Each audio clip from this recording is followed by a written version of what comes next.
Hola, bueno, soy Adriana Más. Aquí estamos con Héctor Gil para el canal de YouTube, para el de Congreso de Salud Consciente. Para aquellos que, bueno, que ya lo conocen, ya saben un poco lo que hace Héctor, pero para aquellos que todavía no, que es la primera vez, comentarles que Héctor es terapeuta transpersonal, naturópata y especialista en psicosomática integrativa. Hoy vamos a hablar un poco, a entrar un poco en lo que es el tema de la psicosomática integrativa y hacer un poco el recorrido de diferentes aspectos, tanto de lo que se vive como paciente, de cómo lo que a lo mejor se puede aconsejar en este tránsito a nivel terapia, ¿no? Entonces, bueno, lo primero, Héctor, sería, creo que importante poner un poquito de diferencia entre lo que es la terapia transpersonal y la psicosomática integrativa, para que tener un poquito más claro los conceptos. La psicosomática, como su nombre dice, es psique, quiere decir alma o mente, y soma quiere decir cuerpo en griego. Entonces, psicosomática es el enfoque, digamos, que une la mente y el cuerpo, digamos, en el campo de la medicina o de la terapéutica. Integrativa porque estamos en un momento de la historia donde hay muchísimas técnicas, muchísimos enfoques y, y es el momento de integrar diferentes metodologías, diferentes herramientas para ver un ser humano de una manera más holística. Entonces, en la psicosomática entendemos que el ser humano está compuesto no solamente de un cuerpo, sino también de un cuerpo energético, de un cuerpo emocional, de un cuerpo mental, y aún por encima habría varias dimensiones transpersonales de donde estaría la mente, digamos, pura o la mente recta o la mente, digamos, espiritual. Tiene varios nombres en diferentes tradiciones y aún dimensiones más espirituales más elevadas.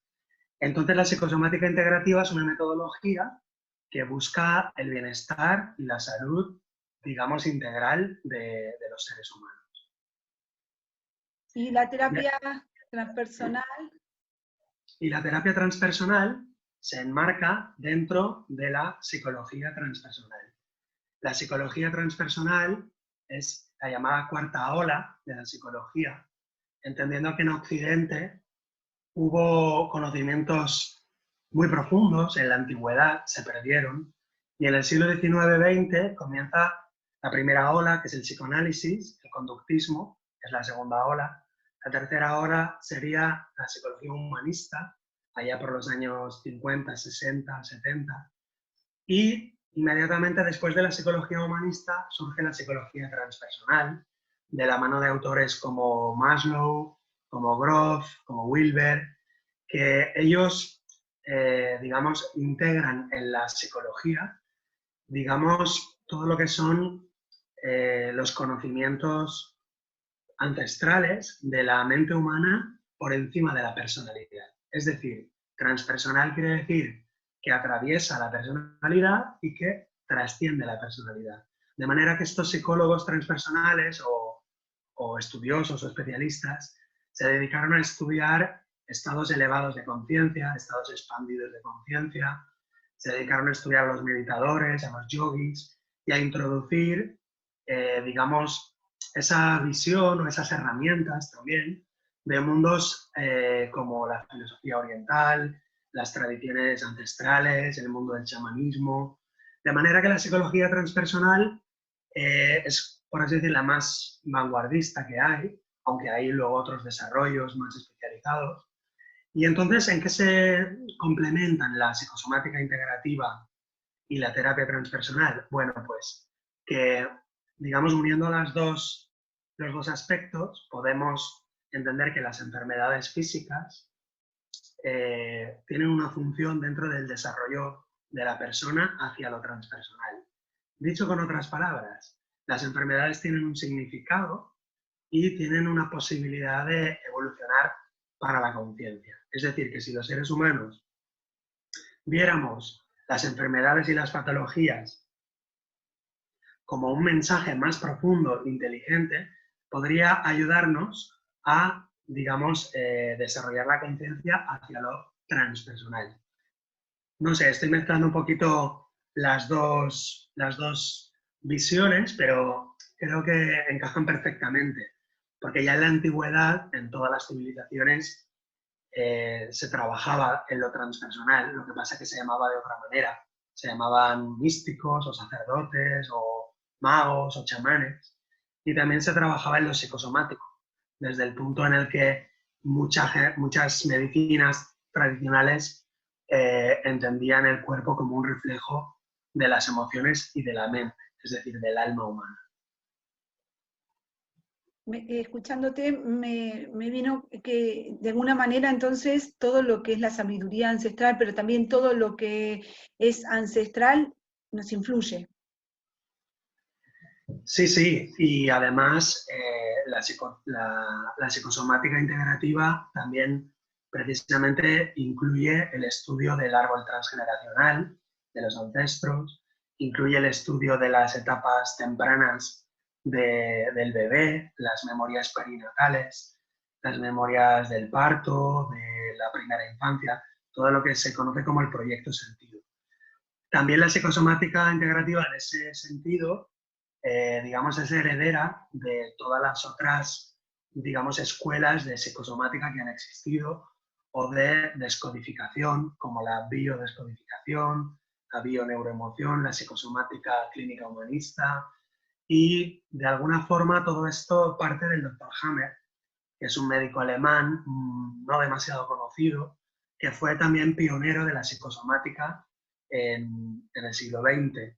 Y su medicina se conoce como la medicina germánica o la nueva medicina. Y yo la prefiero llamar la medicina biológica. Y antes de él incluso hay otros personajes como Brodeck, como incluso el propio Jung, el propio Freud, se daban cuenta de que muchas neurosis o psicosis se reflejaban en el cuerpo, de manera que ellos abrieron la puerta a la psicosomática. Bien, Héctor. Bueno, y hablando un poco respecto a esto de la parte biológica, las emociones, a través de la psicosomática integrativa, se habla de que el cerebro baja la tensión emocional a la biología para evitar que el individuo corra peligros. Entonces, o para disminuir el peligro para la persona, ¿no? Pero, por ejemplo, en el caso de una enfermedad grave, como puede ser el cáncer, al bajar esa emoción a la biología, también habría una situación de peligro, ¿no? Porque es una enfermedad grave. ¿Sería posible que el paciente realice la terapia o habría que, digamos, pudiera controlar esta situación realizando la terapia o es necesario indicarle que también necesita atención médica, sobre todo en este tipo de enfermedades? Sí, sí, siempre debe remitirse a la atención médica, siempre, eso siempre. Y a ser atendido por su médico, por su especialista, etc. En psicosomática lo que hacemos es un acompañamiento, digamos, terapéutico, emocional, y vamos a trabajar, digamos, los conflictos emocionales y las memorias para procurar digamos, la ayuda a esa sanación o a esa curación. Con respecto a lo del cerebro, fíjate, vamos a entenderlo de esta manera. Imagínate que tú eres una gacela en África. Aparece el león. Cuando aparece el león delante de la gacela activa el programa de estrés. Entonces el estrés, digamos, a nivel químico, genera en el organismo toda una serie de potenciales, como es correr más rápido, respirar más rápido, el corazón bombea mucho más rápido. Entonces el programa es de ataque o de huida. En este caso una gacela pues sale huyendo del depredador, que es el león. Y entonces en ese momento de la huida todos los demás sistemas se inhiben. El sistema inmunológico, el sistema digestivo, el sistema reproductor, todos los sistemas que no son imprescindibles para la supervivencia.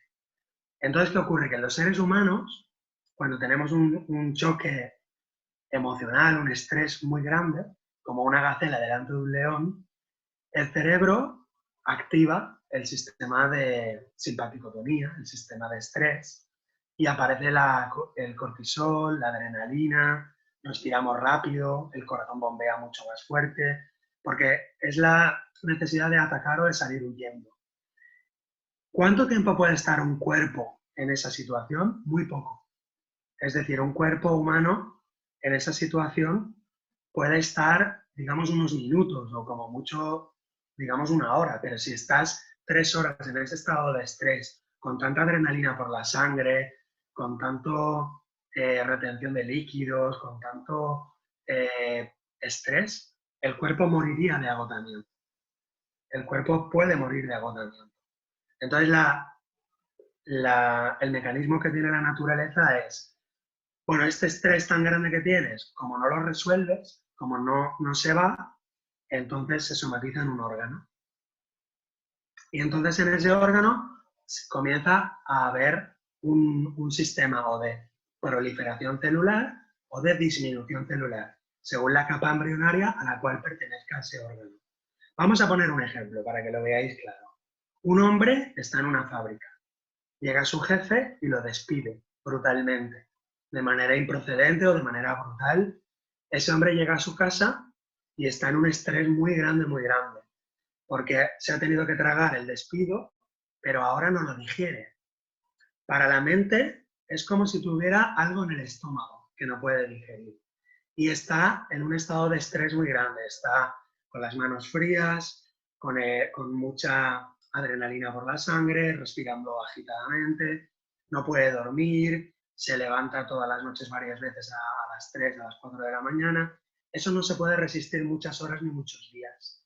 Si la persona no se da cuenta de lo que le está pasando y no toma ninguna decisión, ninguna solución, como diría el doctor Hammer, si no hace una solución biológica, entonces el cuerpo, como no puede digerir ese despido, comienza a fabricar células tumorales en el estómago para digerir lo que hay en el estómago que se ha tenido que tragar.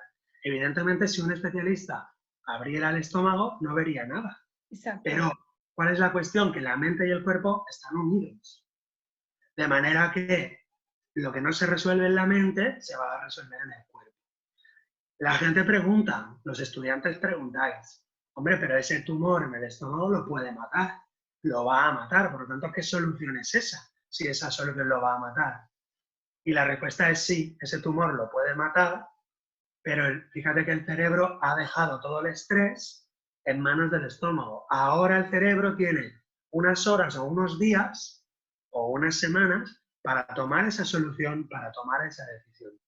Si esa persona, por ejemplo, calmada, decide buscar trabajo en otro sitio, decide jubilarse anticipadamente y resolver el problema, o decide aceptar otro trabajo que le ha ofrecido un amigo, entonces entra en fase de vagotonía o de reparación y las células tumorales de la fase de estrés comienzan a diluirse y se elimina ese tumor. De manera que muchas veces podemos tener un cáncer sin darnos ni cuenta, donde hay proliferación celular en el momento del estrés, resolvemos el conflicto y sin darnos cuenta entramos en cansancio, somnolencia, fiebre, gripe, y ahí quizá se está resolviendo por ejemplo, un tumor, de manera que eso se elimina por la orina y has tenido un cáncer y no te has dado cuenta. ¿Qué ocurre? Que la somatización le permite al cerebro sobrevivir unas horas más o unos días más, porque recuerda que en estrés máximo, más de unas horas no podemos estar. De hecho, se sabe en psiconeuroinmunología, se sabe que el sistema inmunológico, cuando estamos una hora de estrés grande, tarda más de 8 horas en recuperarse. ¿Qué quiere decir?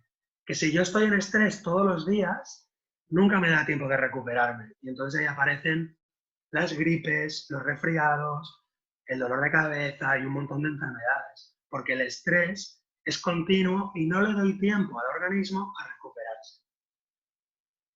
Y Héctor, en el caso, por ejemplo, que decías, a esta persona a lo mejor desarrolla células tumorales, pero el médico mira y no hay nada.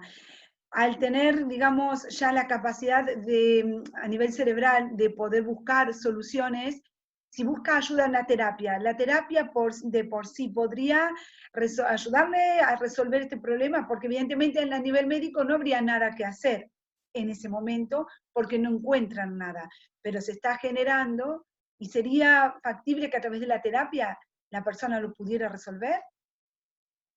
Claro que sí, para eso está la terapia. La terapia está para encontrar el shock emocional, lo que llamamos el conflicto desencadenante, y descodificar ese conflicto desencadenante, es decir, resolver ese conflicto desencadenante. Por ejemplo, en el caso que os he puesto, ese hombre ha recibido un shock muy grande en su despido y en la terapia lo que podemos hacer es liberar esas emociones que la persona protagonista de ese shock pueda llorar, pueda sacar, pueda verbalizar todo lo que de alguna manera no pudo expresar en ese momento del psicoshock. Y de manera que en la misma consulta la persona pasa de la fase de estrés a la fase de reparación. O sea, de la fase fría a la fase caliente. Y muchas veces se ve en la terapia cómo la persona hace un suspiro muy profundo y entonces ahí se cambia la polaridad. Pasamos del estrés a la vagotonía, a la relajación. ¿Qué ocurre? Que a nivel médico, a nivel clínico, la persona debe seguir los protocolos, digamos, oficiales o lo que la persona considere. Nosotros nunca entramos ahí. Nunca entramos en debe hacer esto o debe hacer lo otro, debe tomar esto, debe tomar... Nunca entramos ahí. Directamente no hablamos de eso. Que cada paciente o que cada cliente haga lo que considere a nivel, digamos, puramente físico. Lo que nosotros hacemos es el acompañamiento emocional, descubrimos esos psicoshocks, los sacamos a la luz, generamos un entorno terapéutico amoroso y de seguridad para que la persona pueda expresar y que pueda también, digamos, como diría el doctor Hammer, acabar el gesto, terminar el gesto, es decir, realizar la necesidad biológica no satisfecha. Por ejemplo, cuando ese hombre está recibiendo el comunicado del despido, quizá él tenía ganas de pegar un grito o de pegar una bofetada. Evidentemente no lo hace y eso le llena de más estrés todavía. Porque fíjate que una persona que no tiene filtros, que puede gritar o que puede llorar o que puede expresar rabia o que puede expresar la pena, esa persona no se enferma. Es decir, no se somatiza, sino que somatizamos siempre las emociones reprimidas, las emociones ocultas. Y en la terapia vamos a permitirnos expresar eso. Además, buscaremos los conflictos programantes y los conflictos estructurantes. ¿Eso qué quiere decir? Que el hecho de que esa persona viva el despido con esa gran intensidad emocional significa que ya hay otros conflictos en el pasado de esa misma tonalidad, de ese mismo color. Porque entendemos que si no hubiera otros conflictos iguales, un solo conflicto no generaría tanto estrés. Tiene que estar la jarra psicosomática llena de conflictos para que una gota más produzca una enfermedad. Es decir, que siempre encontramos conflictos relacionados en el pasado. A veces en la misma familia. Por ejemplo, despidieron a mi padre de la Renfe o de la Telefónica o del banco y fue un drama para toda la familia, todo el mundo lo vivimos muy mal en casa. De manera que ahora, 40 años después o 50 años después, cuando me despiden a mí, lo vivo con mucho estrés porque yo no resolví aquel conflicto. No lo viví bien, no lo pude digerir, no lo pude perdonar. Entonces, nosotros vamos haciendo nuestro trabajo en psicosomática integrativa con esos conflictos, sanando todas esas memorias y paralelamente los médicos van haciendo su trabajo. Es como que se activan memorias, ¿verdad? Sí, evidentemente. Esto también está muy, muy demostrado por las neurociencias, por las ciencias psicológicas actuales, como hay unos engramas que se llaman, son paquetes o grupos de neuronas que se activan y que graban cierta información. Y en contacto con un activador, se vuelven a activar, se vuelven a disparar. Y es muy evidente, a todos nos ha pasado alguna vez que hemos escuchado una música, por ejemplo, y nos viene una gran tristeza. En ese momento no lo sabemos, pero es probable que esa música inconscientemente nos remita, por ejemplo, a una experiencia, ¿no? En el caso de una clienta mía, cada vez que escuchaba una sirena de un barco, en una película o en algún documental, le daban ganas de llorar. Ella no sabía por qué. Y descubriendo en el pasado, ella se despidió de un novio suyo en un barco al que nunca más pudo volver a ver. Entonces, esa sirena del barco le traía inconscientemente ese recuerdo, es decir, que activaba ese paquete, ese engrama neuronal. Y una de las cosas que se comenta, ¿no?, a través de la psicosomática integrativa, es que en el proceso del cuerpo puede haber proliferación celular, que es en el caso de cuando surge el cáncer, y bueno, los médicos en ese caso se alarman. Sin embargo, el doctor Hammer hablaba que se entraba justamente cuando estaba el cáncer en la fase de recuperación. Entonces, en esa fase de recuperación, ¿hay peligro para el paciente si está realizando la terapia, por ejemplo? ¿Sigue habiendo peligro? Vamos a ver, vamos a ver. Aquí hay que hilar más fino. Hay que hilar más fino, esto es más cuidadoso. Fíjate, los órganos que pertenecen a la primera y a la segunda etapa embrionaria, que es como los clasificó el doctor Hammer, digamos que todos los órganos pertenecen a una capa embrionaria, cuando el embrión se desarrolla.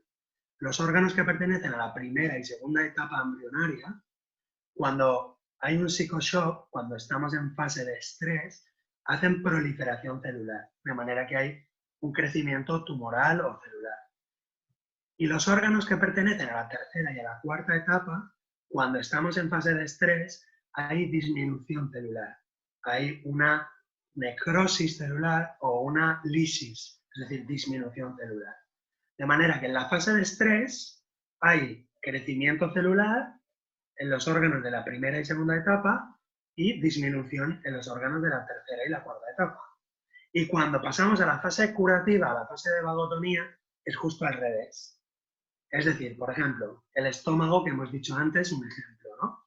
En la fase de estrés este hombre llega a casa, no digiere ese despido y está haciendo un cáncer en el estómago, está haciendo proliferación celular, está en fase de estrés. Cuando resolvemos el conflicto, por ejemplo, recibe un trabajo nuevo o perdona a su jefe, perdona a la fábrica y decide jubilarse, o toma una solución que es trabajar de otra cosa. Entonces pasa a la fase de vagotonía y ahí esas células tumorales comienzan a disolverse, hay una necrosis, hay una disminución del tejido. Bien, ¿qué ocurre? Que la medicina, digamos, oficial, la medicina alopática, no estudia esto, no trabaja en función de estas dos fases de la enfermedad. Entonces, a veces detecta una proliferación celular cuando estamos en fase de vagotonía. Por ejemplo, en órganos de la tercera y la cuarta etapa. ¿Qué quiere decir esto? Que se está produciendo una curación, pero hay una proliferación celular para reparar los tejidos. En ese caso, ¿qué hay que hacer? Insisto, el paciente, el cliente debe seguir las indicaciones de su médico, de su especialista. Nosotros en terapia, ¿qué hacemos? Seguimos trabajando a nivel emocional. Es decir, que aunque hayamos resuelto el conflicto emocional y la persona haya pasado a vagotonía, sigue habiendo otros conflictos que podemos trabajar y que podemos sanar. Porque cuando se pasa a vagotonía, se ha resuelto el conflicto desencadenante. Pero el conflicto programante, el conflicto estructurante y otra serie de cosas se pueden seguir trabajando en terapia. De manera que el especialista en psicosomática integrativa puede ayudar a la medicina convencional a seguir haciendo, digamos, a seguir quitando estrés en la persona. ¿Cómo? Pues vamos a reforzar esas tomas de conciencia, esas decisiones, de estar en paz, de perdonar, de, por ejemplo, aprender a gestionar las emociones para no entrar en ese estrés. De manera que el especialista en psicosomática está ayudando muchísimo a la medicina convencional porque está ayudando a que todo lo que tenga que hacer el paciente lo haga desde la paz, desde la tranquilidad, desde la serenidad. Así que no entramos en el tratamiento físico, sino en el acompañamiento emocional, y hay mucho trabajo siempre en el acompañamiento emocional. ¿Por qué? Porque fíjate, cuando a una persona le hacen una quimioterapia y se cura, a veces al cabo de un año o dos le vuelve a salir. ¿Por qué? Porque no ha habido un trabajo emocional, no ha habido un trabajo psicoterapéutico, no ha habido un cambio de creencias, no ha habido un cambio de percepción, no ha habido un perdón. Así que el especialista en psicosomática tiene mucho trabajo para hacer. Si la persona quiere no solo curarse de un conflicto, sino que eso no le vuelva a salir nunca más. O sea que si hay algún tratamiento externo paralelo a la terapia, en el momento de la reparación, que sería la vagotonía, no se anularía todo, digamos, lo que se ha logrado con ese tratamiento externo. Digo, si el médico aplica algo, sea lo que sea, medicación o la quimioterapia, si el paciente ya está reparando, no se opondría una a la otra ni se anularían, en ese caso. Normalmente no. Alguna vez se puede anular si el tratamiento del cliente está en estrés. O sea, si entra en estrés por lo que esté haciendo, entonces el trabajo que estamos haciendo en la terapia tampoco se anula, lo que pasa es que se hace más difícil. Porque siempre que la persona está en estrés, es más difícil trabajar. De manera que no se anula, pero puede ralentizar el proceso terapéutico.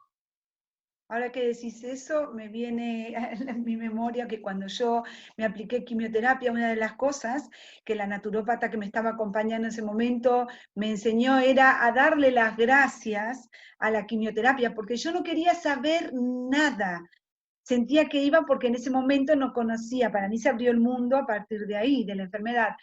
Y me decía de la importancia, ya que había decidido aplicarla como para darme un tiempo, conocer nuevas cosas, que le agradeciera, que la valorara, porque el resultado iba a ser totalmente diferente. Te estaba quitando el estrés, ¿sabes? Exacto, por eso me vino, y la verdad que lo vi genial, porque lo primero que me dijeron es, probablemente haya que interrumpir, te van a bajar las defensas, además yo siempre era de enfermedades respiratorias, y con todo el trabajo de limpieza física, más esto, no tuve que prolongar ni una sola de las aplicaciones, y finalmente hasta me bajaron la dosis, porque fue muy fuerte la dosis de quimio. Ya el oncólogo me propuso en la última sesión bajarla si quería, yo encantada de la vida, pero quiero decirte que hasta eso se pudo hacer viéndolo de otra manera. En resumen, hay que quitar el estrés, ¿lo ves? Ella te estaba quitando el estrés, qué buen acompañamiento te hizo, porque estábamos siempre tratando de bajar el estrés. Si hay un estrés muy bajo, el cuerpo es capaz de vivir muchas cosas y de soportar muchas otras. Pero cuando hay un estrés, cualquier cosa, digamos, es peligrosa o rompe el equilibrio. Bueno, y a ver un poquito, que mirando, cuando hablamos, ya lo explicaste, ¿no? Está la fase caliente, que es cuando está la persona en desequilibrio. La salud de la persona está, no en enfermedad. ¿Es así o estoy equivocada? Sí, perdona que te corrija. Gracias, Adriana. Mira, vamos a ponerlo al revés. Empezamos por la fase fría, que Eso. siempre es la que siempre se presenta primero. Es, digamos, la salud es equilibrio entre frío y calor, entre fase de estrés y entre fase de vagotonía. La salud es un pequeño estrés, digamos, una simpaticotonía natural y una vagotonía natural, que es cuando dormimos. De manera que la salud es como una serpiente, que es un equilibrio constante. Cuando hay un psicoshock muy grande, entramos en la fase fría, que es la fase de gran estrés, simpaticotonía. Se activa el sistema simpático. Manos frías, no puedo dormir, todo el día pensando en el problema, adrenalina, cortisol, las glándulas suprarrenales empiezan a segregar. Esa es la fase fría. Cuando resolvemos el conflicto emocional, entramos en la segunda fase, o fase caliente, o vagotonía. Es que tiene varios nombres. Segunda fase, fase caliente, vagotonía. Y esa fase es fase de recuperación, donde ahí los tejidos, si se han proliferado, aquí se disminuyen, y si aquí los tejidos se han disminuido, aquí se aumentan, según la capa embrionaria del órgano afectado. Y en vagotonía lo que se produce es la eliminación de los desechos, la eliminación de las toxinas, la eliminación de los edemas. Es la fase donde necesitamos estar en cama, estar 2 o 3 días o 7 o los días que hagan falta en paz, no estar en contacto con los problemas familiares, con los problemas laborales, con los problemas sociales. Ahí lo que necesitamos es descanso y sopita, poco más, como hacen los animales. Los animales cuando están enfermos se retiran y quizá vomitan un poco, se quedan quietecitos, quietecitos, y entonces se curan. Esa es la vagotonía.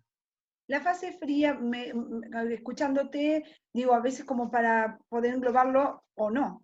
La fase fría sería la fase donde se manifiestan lo que llamamos los síntomas, y la fase caliente donde se declara la enfermedad, o la enfermedad se puede dar en cualquiera de las dos fases. Atención, atención, gran pregunta, muy buena pregunta. Los síntomas se pueden manifestar según las capas embrionarias, los órganos, en la fase fría o en la fase caliente. Y la enfermedad no es el síntoma manifestándose en una fase o en la otra. No, no, no. La enfermedad son las dos fases. Tú puedes tener una enfermedad en la fase fría, no darte cuenta de que hay, por ejemplo, un tumor proliferando, y en la fase caliente hay un sangrado, por ejemplo, y ahí se ve y dices, estoy enfermo. No, pero la enfermedad no es la vagotonía, la enfermedad no es la simpaticotonía. La enfermedad son las dos fases. Y la enfermedad se puede manifestar o detectar o en una fase o en otra. Hay enfermedades que se detectan típicamente en una fase y hay enfermedades que se detectan típicamente en la otra fase. Pero si miráramos bien y supiéramos lo que está pasando, a veces estamos en una enfermedad y no nos damos cuenta, no se está manifestando. Se manifestará cuando entremos en vagotonía o al revés. A veces la enfermedad es evidente en la fase fría, en la primera fase, y en la fase vagotónica parece que estamos curados, pero seguimos estando en la enfermedad porque ahí estamos en vagotonía. Por lo tanto, lo que llamamos la fase, la parte ruidosa de la enfermedad puede estar en la fase fría o en la fase caliente, dependiendo del órgano afectado. Ahora, qué importante, ¿no?, que el paciente conozca esto y también un poco el acompañamiento terapéutico, porque genera mucho miedo el tema de la enfermedad. Ya lo hemos hablado incluso en el Congreso, la necesidad simplemente de eliminar síntomas. Entonces, cuando empiezan a haber eh, eh, eh, síntomas o simplemente empezamos a experimentar la sensación de enfermedad, eso genera mucho estrés también y puede llevar todo el proceso para atrás si el paciente no se da cuenta de lo que está viviendo y que lo va a beneficiar si lo vive con calma y lo trabaja, ¿no? Totalmente de acuerdo, así es, Adriana. De hecho, yo creo que deberían enseñar estas leyes del doctor Hammer en todas las facultades de medicina y en todos los ámbitos, digamos, clínicos. Creo que sería muy importante que no solamente los profesionales de la salud, sino los pacientes, supieran de estas fases de la enfermedad para que cada persona supiera en qué fase está y por lo tanto no se alarmara, no tuviera más estrés de lo necesario. Y, por ejemplo, hablando del doctor Hammerer, por ejemplo, no prescribía medicamentos, salvo en situaciones extremas y por un periodo corto, como para aliviar dolores muy intensos. Y lo que suele suceder es que se prescriben medicamentos muy fácilmente y a veces para eliminar síntomas. Entonces, es peligroso esto, que el tomar la medicación que el paciente elija, sea medicamentos naturales o la medicina alopática. Hay riesgo de que pueda tapar o disfrazar esos síntomas y entonces no se pueda trabajar la emoción y la enfermedad en sí.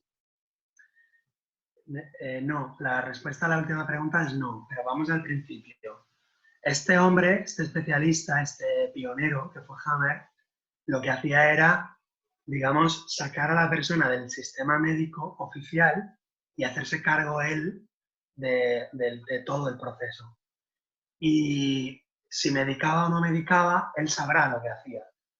Pero fíjate que nosotros no entramos ahí para nada, nunca entramos en ese aspecto.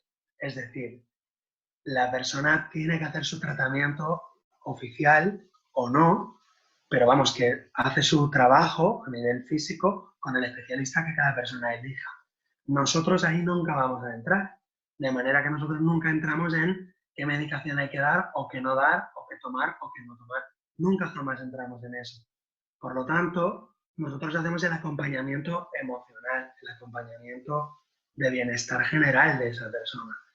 Y si la medicación impide hacer ese tratamiento, esa terapia, no. La terapia se puede hacer, esté tomando lo que esté tomando la persona, siempre y cuando la persona quiera hacer terapia y quiera ir trabajando conflictos emocionales y sanando a nivel emocional, independientemente de lo que esté ocurriendo, digamos, en el aspecto clínico. Luego, lo que nosotros sí que sabemos es que hay fármacos que, digamos, inhiben la simpaticotonía. La simpaticotonía, la fase de estrés, con algunos fármacos se baja de manera que se eliminan los síntomas, pero no se quita el estrés emocional.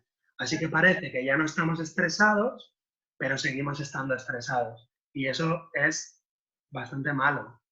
Ocurre también en la vagotonía que hay fármacos que son vagotónicos. Si ya estamos en vagotonía y añadimos fármacos vagotónicos, la persona entra en un cuadro de cansancio general, de decaimiento muy grande. Y si sigue tomando fármacos vagotónicos, pues entonces nunca va a pasar a la fase normal, donde hay un equilibrio entre simpaticotonía y vagotonía, porque está tomando vagotónicos que le obligan a quedarse siempre en la vagotonía.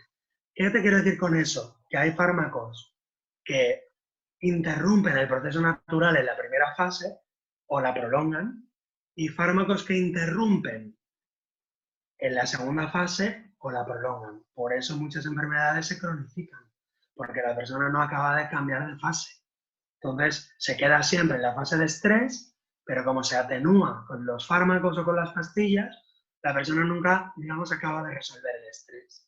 Y se queda siempre en la fase de estrés hasta que algún día se agotará. O la persona está en fase de vagotonía y se queda permanentemente en la vagotonía. Entonces nunca pasa a una zona de equilibrio entre el día y la noche, sino que se queda siempre.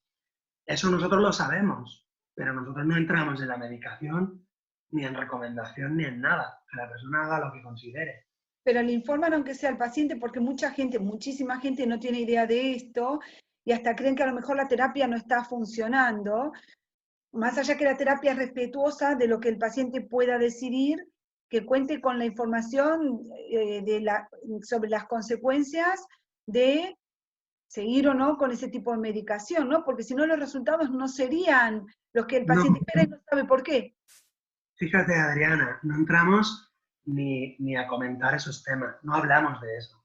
De medicación sí, medicación no, no hablamos, vamos haciendo el trabajo emocional y de manera, te diría yo, natural, la persona va tomando conciencia, Ajá. va despertando y de ahí la persona irá tomando sus decisiones, irá, digamos, arreglando lo que tenga que arreglar en su vida, en su forma de estar, en su forma de vivir, ya va introduciendo hábitos saludables de manera natural y entonces esa persona, digamos, se va a regular y va a consultar con su propio médico y va como a buscar el equilibrio. Por lo tanto, nosotros seguimos en nuestro trabajo de bienestar emocional y de bienestar interior.